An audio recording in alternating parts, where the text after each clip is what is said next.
Historical context: the national deinstitutionalization trend. State-run psychiatric hospitals were once the primary providers of long-term mental health care in the U.S., peaking in the 1950s with around 559,000 inpatient beds nationwide.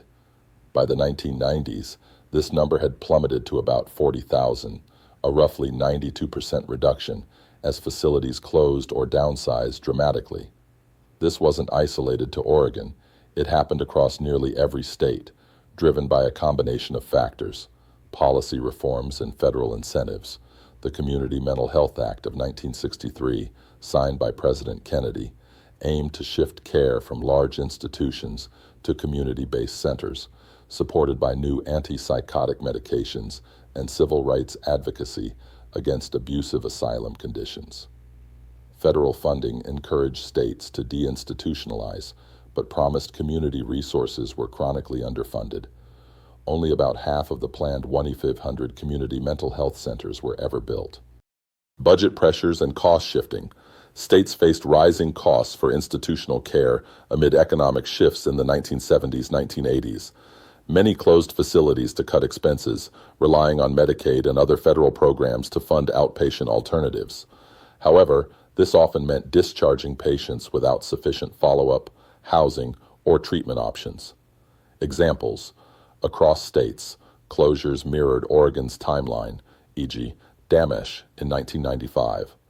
Nationally, facilities like Topeka State Hospital, Kansas 1997, Metropolitan State Hospital, Massachusetts 1992, and Allentown State Hospital, Pennsylvania 2010, shut down in similar waves.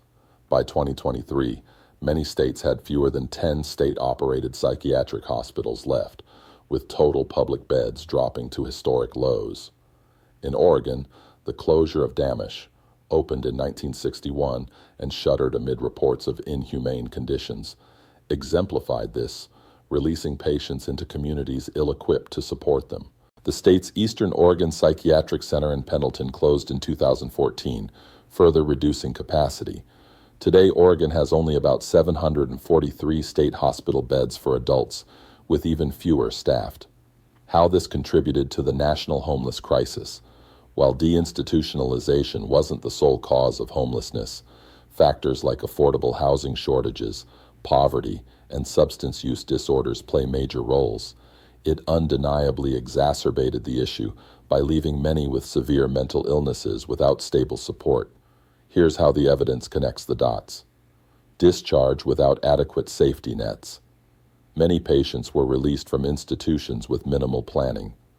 Nationally, the lack of community mental health funding meant former inpatients often ended up cycling through emergency rooms, jails, or streets. Studies show a direct correlation. As hospital beds vanished, homelessness among the mentally ill rose, with estimates that 25–30% of homeless individuals have severe mental illnesses, like schizophrenia or bipolar disorder. In Oregon, around 40% of the homeless population has a serious mental illness, higher than the national average, and closures like Damesh directly led to increased street homelessness in Portland in the 1990s. Rising homelessness statistics. U.S. homelessness hit a record 771,480 people on a single night in January 2024, up 18% from 2023 and 40% from 2018. Chronic homelessness, long-term, often with disabilities including mental illness, surged 73% over the same period, from 97,000 to 168,000. About 22%, 140,000, of homeless adults in 2024 met criteria for serious mental illness. Researchers attribute part of this to deinstitutionalization's trans-institutionalization, where people shifted from hospitals to prisons or homelessness. Broader systemic failures.